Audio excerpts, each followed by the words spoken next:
Era una noche calurosa en Guadalajara, y la mansión de los Alvarado en el exclusivo barrio de Chapalita brillaba bajo la tenue luz de los candelabros.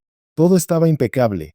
La mesa de porcelana fina, el vino ya decantando en las copas, los cubiertos resplandeciendo como espejos. Sin embargo, bajo esa perfección flotaba una tensión que se sentía como una sombra que no se podía ignorar. Doña Mercedes Alvarado, una mujer de mirada sabia y manos temblorosas por la edad, servía con la misma delicadeza de siempre.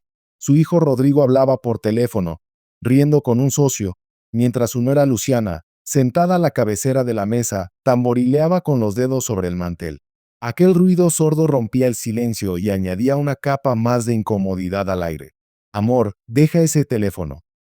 Ya nos están sirviendo, dijo Luciana, su voz suave pero con un toque de orden, una fingida ternura que no pasaba desapercibida. Rodrigo, algo renuente, guardó su teléfono y se acomodó en su lugar. Doña Mercedes, con su vestido azul celeste, sirvió el vino con calma, dejando que el líquido rojo se deslizara por las copas. Luciana la observaba, una sonrisa en sus labios, pero en sus ojos se reflejaba algo más, una mirada fría, teñida de desprecio, de algo que no se podía esconder. Doña Mercedes, ¿por qué no contrata a alguien para que le ayude?, dijo Luciana mientras cruzaba sus piernas con aire altivo. Ya no está para andar sirviendo, ¿no cree? Mercedes, con una ligera sonrisa, respondió con tranquilidad.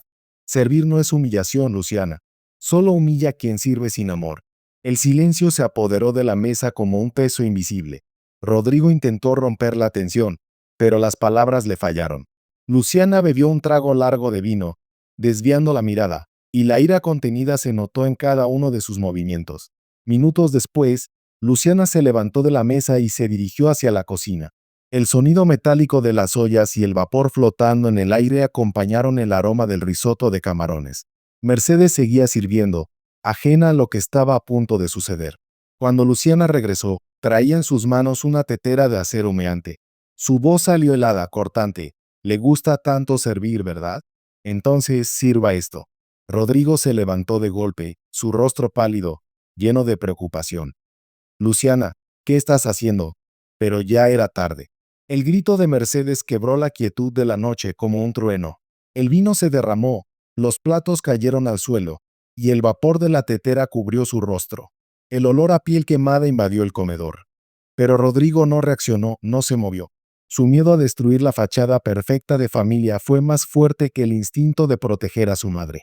Luciana soltó la tetera con una risa nerviosa y dio un paso atrás. El silencio que siguió fue más insoportable que cualquier grito. Mercedes cayó de rodillas. El dolor era insoportable, pero lo que más dolía era la traición. Las lágrimas se mezclaban con el vapor, y algo dentro de ella, algo que había sido arrancado por completo, comenzaba a renacer. Esa noche no solo se quemó su piel, sino también todo lo que quedaba de amor en esa casa. Los días que siguieron fueron un borrón de dolor y morfina. Mercedes despertaba en la fría habitación del Hospital San José del Valle, con el rostro cubierto por vendas y el eco constante de los monitores acompañando su respiración. El sonido del bep de los dispositivos médicos era la única música que la acompañaba, mientras las enfermeras entraban y salían, siempre con pasos medidos. Las voces lejanas no le llegaban, pero la soledad sí. A veces en su mente, el pasado se filtraba como una niebla espesa, mezclándose con el dolor físico. El tianguis donde vendía dulces con su esposo, su casa modesta, el niño de pantalones cortos que le prometió construirle un hogar bonito. Ese niño ahora era un hombre, y el hombre había olvidado a la madre que lo había criado. Rodrigo no había aparecido ni una sola vez. Luciana tampoco. Mercedes no había recibido ni un solo mensaje ni una llamada. En la televisión, las noticias hablaban de la constructora Alvarado, de los nuevos contratos, de las donaciones filantrópicas que la pareja había hecho. Pero no mencionaban el escándalo en la casa, ni el incendio que casi le arranca la vida. Mercedes apagó la televisión, con la mano temblorosa. El reflejo en el cristal del televisor le devolvía una sombra de lo que fue, una mujer quemada por fuera y por dentro. Pero el dolor físico era nada comparado con el silencio que la rodeaba, el silencio de su hijo, el silencio de Luciana. ¿Dónde se esconde el amor cuando deja de ser amor?, pensó, mientras una enfermera, Lupita, entraba con un ramo de flores blancas. «Las mandaron hoy, señora», dijo Lupita, sin saber que esas flores no eran de su hijo. Mercedes sonrió con tristeza. Sabía que las flores no venían de Rodrigo. Ninguna venía de él. El silencio de su hijo era más pesado que cualquier cicatriz. Pero algo dentro de ella se estaba transformando. Algo se estaba despertando, aunque no sabía aún qué. Por las noches, se quedaba mirando al techo del hospital, recordando su vida anterior. El dolor la rodeaba, pero también había algo dentro de ella que se resistía a desaparecer. No podía decir si era fortaleza o costumbre, pero algo en su alma no la dejaba rendirse. El médico, el doctor Zavala, un hombre amable con bigote gris, la visitaba cada mañana. Tuvo suerte, doña Mercedes, le decía con una sonrisa suave. El agua no alcanzó los ojos. Mercedes asentía, pero dentro de ella una palabra retumbaba con más fuerza que el diagnóstico del doctor. Suerte era una palabra vacía. El verdadero valor no estaba en sobrevivir, sino en qué se haría con esa supervivencia. Una tarde, la enfermera Rosaura le trajo una pequeña radio de bolsillo. Mercedes escuchó con atención. En las noticias, nuevamente hablaban de Luciana. Empresaria tapatía lidera nueva campaña de ayuda a familias vulnerables, decían. La mujer que la había quemado era ahora una heroína, una figura pública, la protagonista de una historia que ni siquiera ella misma creía. Hipocresía pura, murmuró Rosaura al pasar, mientras Mercedes cerraba los ojos. Ya no le dolía el hecho de que Luciana estuviera tan lejos de la verdad. Lo que más le dolía era saber que el mundo la veía como una víctima, pero ella solo conocía la verdad de lo que había sucedido en esa casa, cuando la vida se volvió un infierno de traición. Mercedes guardó silencio. No era el momento de la rabia. Era el momento de observar, de recopilar fuerza. Pronto, algo más grande que el dolor se despertaría en ella. Porque, aunque aún no lo sabía, la justicia no se pedía con lágrimas. Se construía con paciencia. Los días en Tepoztlán pasaron lentamente, como si el tiempo hubiera aprendido a caminar con ella. El aire fresco de la montaña la abrazaba cada mañana y por fin Mercedes sentía que podía respirar sin que le doliera. El lugar era un refugio, pequeño y rodeado de árboles, un lugar donde el silencio ya no era un castigo, sino un descanso. Mercedes pasó sus primeras semanas recuperándose, tanto del dolor físico como del emocional. Doña Estela Vargas, la directora del centro de rehabilitación, no le permitía rendirse. Era una mujer de cabello blanco y voz firme, que hablaba con una tranquilidad que llegaba al fondo de las personas. Aquí no solo curamos el cuerpo. Hija, le dijo una tarde, mientras la observaba caminar lentamente por el jardín. Aquí aprendemos a volver a ser nosotros mismos. Mercedes, que hasta ese momento había vivido envuelta en las sombras de la angustia, comenzó a sentir algo diferente. Tal vez no podía aún entenderlo completamente, pero algo dentro de ella empezaba a despertar. Cada día, las cicatrices de su cuerpo la recordaban lo que había perdido, pero también lo que había ganado. Su alma comenzaba a sanar como las plantas que se recuperan después de un incendio. A veces, mientras caminaba entre los árboles frutales, sentía una paz extraña. El sonido del agua corriendo en una pequeña fuente, las mariposas revoloteando entre las flores, todo parecía susurrarle que la belleza podía nacer después del dolor. Ya no temía verse en el espejo, ni siquiera cuando sus cicatrices se reflejaban ante ella. Al contrario, comenzaba a aceptar cada una de esas marcas como parte de su historia. El dolor no había desaparecido por completo, pero algo dentro de ella se había transformado. La rabia había quedado atrás. Ahora, lo único que quedaba era la verdad. Una tarde, mientras descansaba en el jardín, la enfermera Rosaura le entregó un sobre. Es para usted, doña Mercedes. Dice que lo envió un excontador de la constructora Alvarado. Mercedes abrió el sobre con manos temblorosas. Dentro había una carta escrita a mano, con una letra temblorosa y nerviosa. Doña Mercedes, perdón por escribirle así. Soy Héctor Morales, excontador de la constructora Alvarado. Sé que no debería meterme, pero las cosas no andan bien. Han movido dinero a cuentas que no existen y están usando el nombre de fundaciones falsas. No quiero problemas, pero tampoco puedo seguir callando. Si algún día quiere saber la verdad, yo puedo ayudarla. Mercedes leyó la carta 3 veces. No sentía miedo, solo certeza. El fuego que la había herido no fue lo único que la había encendido. Esa carta era la chispa que había estado esperando. Ahora sabía lo que tenía que hacer. Esa noche, mientras el sol se ponía detrás de las montañas, Mercedes no durmió. Sacó su cuaderno y comenzó a escribir nombres, fechas, detalles de reuniones con su hijo, contratos, firmas, todo lo que recordaba, todo lo que había observado durante años. Cada trazo en el papel era un fragmento de la historia que había quedado oculta tras los lujos y las mentiras. El silencio, tan pesado durante tanto tiempo, ahora le parecía una prueba más de la corrupción que había gobernado su vida. Al día siguiente, Mercedes hizo una llamada que cambiaría el curso de su vida. Cuando la voz de Héctor Morales resonó en el teléfono, una ola de determinación la invadió. Señora, no sabe cuánto me alegra oírla. Pensé que no querría saber nada, dijo Héctor, con una mezcla de alivio y miedo. Al contrario, don Héctor, quiero saberlo todo, respondió Mercedes, con calma. Dígame todo lo que sabe. Doña Mercedes, comenzó él, su hijo no es el mismo. La señora Luciana maneja todo ahora, los contratos, las donaciones, las cuentas. Ella firma en su nombre, y Rodrigo hace mucho que ya no se ocupa de nada. Solo le importa la imagen. Mercedes cerró los ojos y dejó que las palabras de Héctor se filtraran en su mente. No la sorprendió el dolor, porque ese ya era un dolor viejo. La decepción era solo una sombra de lo que había sentido al ver a su hijo distanciarse de ella.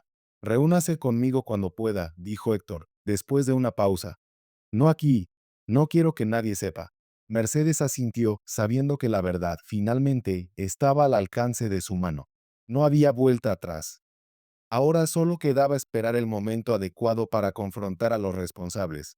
Los días pasaron como un río lento, pero el rumbo de Mercedes ya no era el mismo. El aire de Tepoztlán, fresco y purificador, parecía haberle dado nueva vida. Ya no estaba sola en su lucha. La verdad la acompañaba. Mercedes no solo se había reconstruido físicamente, sino que algo más había nacido en ella, la determinación de enfrentar lo que había estado oculto durante años. El momento de regresar a Guadalajara llegó finalmente, y con él, la sensación de que el destino se estaba reescribiendo. El caos de la ciudad le resultaba extraño después de la calma de Tepoztlán. El bullicio de los coches, los anuncios luminosos, el olor a café mezclado con humo, todo le recordaba que el mundo seguía girando, aunque el suyo se hubiera detenido por un tiempo. Doña Mercedes se alojó en una pequeña pensión en el centro histórico de Guadalajara, cerca del Mercado Libertad. El cuarto era modesto, con paredes de cal y una ventana que daba a una bugambilla florecida. Allí, entre el ruido del tráfico y el murmullo de la ciudad, comenzó a revisar los documentos que le había entregado Héctor. Cada papel era una historia de traición, una pieza del rompecabezas que había estado guardado en los archivos secretos de la familia Alvarado. Los contratos falsos, las donaciones inexistentes, los registros bancarios llenos de firmas fraudulentas, todo estaba ahí, claro y devastador. Luciana Beltrán de Alvarado, la mujer que una vez le sonrió con falsedad, había convertido su fachada de caridad en una gigantesca mentira. Y Rodrigo, su propio hijo, se había convertido en cómplice. Mercedes respiró hondo, con el peso de la revelación sobre sus hombros. El fuego que la había quemado ahora ardía dentro de ella, pero con otro propósito. No quemaba, iluminaba. Esa tarde, se reunió con Héctor en una cafetería discreta. El lugar, como siempre, estaba lleno de murmullos y el aroma a café fresco. Héctor, un hombre cansado por las circunstancias, comenzó a hablar en voz baja. No entiendo cómo pudieron hacerlo tan descaradamente, dijo mientras pasaba un dedo por la taza de café. Creyeron que nadie los estaba mirando, que todo se podía ocultar tras la fachada de la fundación. Mercedes lo miró con calma, mientras sus ojos brillaban con una mezcla de serenidad y determinación. Porque los cobardes solo actúan cuando creen que no hay quien los vea. Héctor asintió. Va a denunciarlos, ¿verdad? Mercedes, sin dudarlo, respondió. No todavía. Primero quiero mirarlos a los ojos. Después, todo se acomoda solo. Unos días después, Mercedes decidió que ya era hora de dar el siguiente paso. La gala benéfica organizada por la Fundación Manos de Luz se llevaría a cabo esa noche, un evento que atraería a las élites de Guadalajara, empresarios, políticos y toda una red de admiradores de la imagen impecable de Luciana. Era el momento perfecto para revelar la verdad. El Hotel Demetria, el corazón elegante de la ciudad, resplandecía como un palacio moderno, lleno de flores blancas, cristales y flashes de cámaras. Todos esperaban escuchar el discurso de Luciana, la empresaria que inspiraba esperanza y generosidad. Nadie sabía que esa noche, la esperanza cambiaría de rostro. Mercedes, con un vestido azul marino sencillo pero elegante, descendió de un taxi frente al hotel. Llevaba el cabello recogido y un pañuelo ligero sobre los hombros. Su mirada ya no estaba cargada de miedo ni de dolor. Era la paz de quien ya no teme. El guardia de la entrada la observó con duda, pero Mercedes, con seguridad, mostró una invitación doblada, obtenida a través de un contacto cercano a Héctor. El guardia la dejó pasar sin cuestionar más. Al entrar, el sonido de los violines y el murmullo de las conversaciones llenaron el aire. Luciana, radiante en un vestido dorado, sostenía una copa de champaña y sonreía ante los reporteros, su imagen perfecta más que nunca. Mercedes se acercó lentamente y sin apresurarse. A medida que se acercaba a Luciana, la mujer de los Alvarado notó su presencia. Su sonrisa, que siempre había sido perfecta, se quebró un segundo antes de que la voz de Mercedes la alcanzara. Doña Mercedes, dijo Luciana, fingiendo sorpresa. Qué alegría verla aquí. Mercedes, sin inmutarse, respondió con calma. Alegría es una palabra que usted usa con demasiada facilidad, Luciana.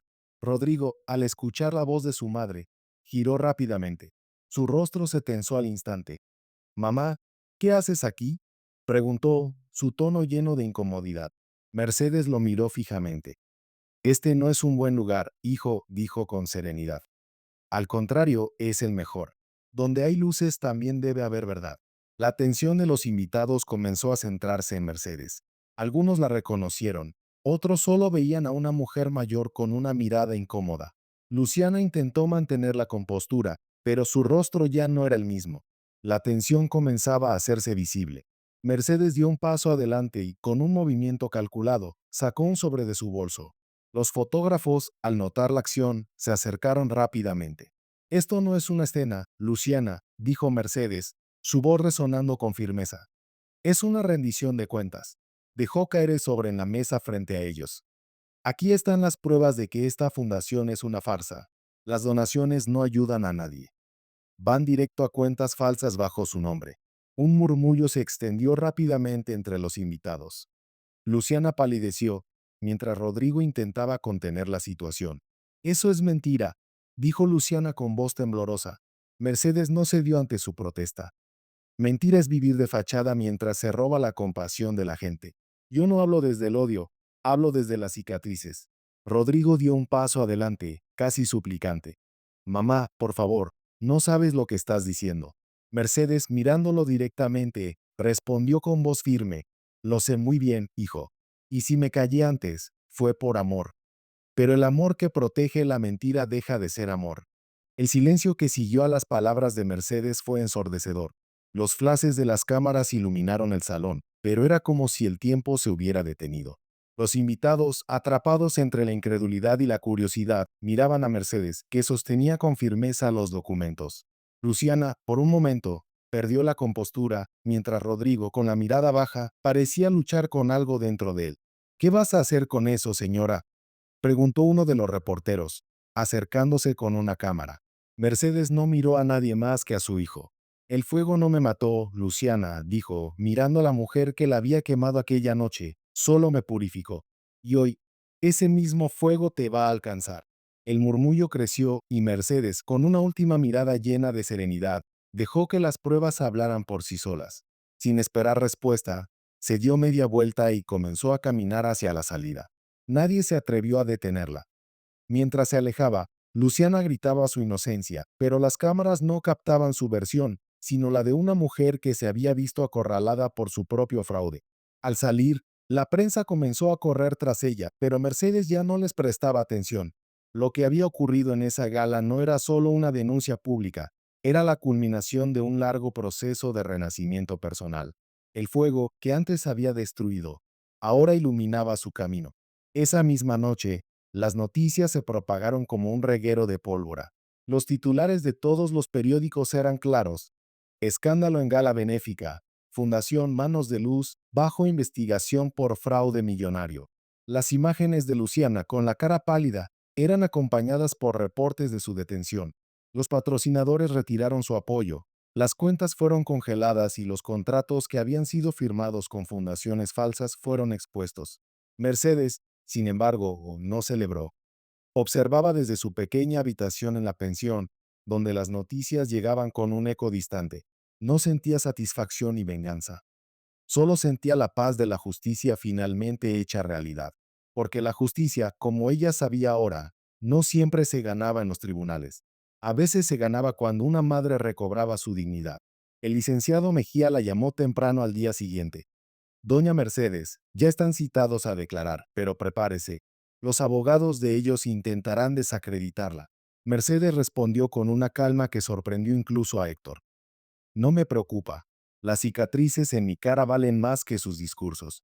Días después, Rodrigo apareció en la fiscalía. Su rostro, normalmente tan impecable, ahora estaba marcado por la derrota.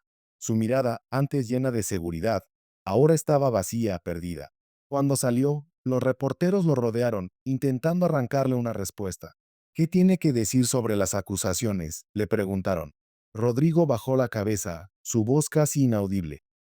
Mi madre tenía razón. Luciana fue arrestada una semana después, acusada de fraude y lavado de dinero. La imagen perfecta que había construido se desmoronó ante los ojos de todos. Los admiradores que antes la elogiaban ahora la evitaban como si su nombre fuera venenoso. La mujer que había sido el rostro de la caridad en Guadalajara había quedado expuesta como la mayor manipuladora de todas. Mercedes, mientras tanto, recibía visitas inesperadas. Antiguos empleados de la constructora, vecinos y hasta desconocidos le llevaban flores y cartas de agradecimiento. Gracias por no callar, decían algunos. Y por primera vez en mucho tiempo, Mercedes sintió que su voz había servido para algo más que para sobrevivir. El tribunal la convocó como testigo principal. Mercedes se preparó sin miedo. No llevaba vendas ni vergüenza, solo la verdad. El día de la audiencia, el juzgado estaba lleno de periodistas y curiosos. Mercedes entró despacio, vestida con un traje gris claro, el cabello recogido, la postura firme. Luciana, desde el banquillo de los acusados, la observaba con el rostro endurecido por la derrota. Los abogados defensores intentaron atacar su credibilidad. Señora, ¿no cree que sus heridas emocionales podrían nublar su juicio?, le preguntó uno de los abogados. Mercedes lo miró sin temor. Lo que me nubló fue el humo del agua hirviendo, respondió con serenidad. Pero eso ya pasó. Hoy solo veo con claridad. Cada palabra de Mercedes era una piedra más en el muro de la verdad. El juez, un hombre de voz grave, la escuchaba en silencio y cuando terminó no hubo necesidad de dramatismo. El silencio en la sala fue absoluto. Luciana fue condenada a prisión y el tribunal ordenó la restitución de los fondos desviados. Parte de las propiedades y acciones quedaron congeladas hasta cubrir las deudas. Rodrigo perdió la dirección de la empresa, pero no fue acusado penalmente. A cambio, colaboró con las autoridades, entregando los registros restantes. Pocos días después, él apareció en la casa modesta donde Mercedes vivía ahora en Tlaquepaque. Ya no era el hombre de antes. Estaba más delgado, sin brillo en los ojos, y su rostro mostraba una vulnerabilidad que nunca antes había tenido. Mamá, dijo, sosteniendo un sobre. Vengo a pedirte perdón. Mercedes lo miró largo rato. El pasado cruzó su mente como un rayo, pero esta vez no dolió. Ya no quedaba rencor. Solo una leve sonrisa se dibujó en sus labios. El perdón no se pide, hijo, dijo con suavidad. Se demuestra. Rodrigo bajó la mirada. Entonces, déjame demostrarlo. Mercedes suspiró, señalando la silla junto a ella. Entra. Los reencuentros se dan sentados. El aire de la tarde, impregnado con el aroma de las flores del jardín, parecía darles una oportunidad para empezar de nuevo. El tiempo, que antes había avanzado como un enemigo, ahora tenía otro ritmo. Mercedes entendió, finalmente, que el ciclo del dolor había terminado, y lo que quedaba era el terreno fértil para empezar otra vez.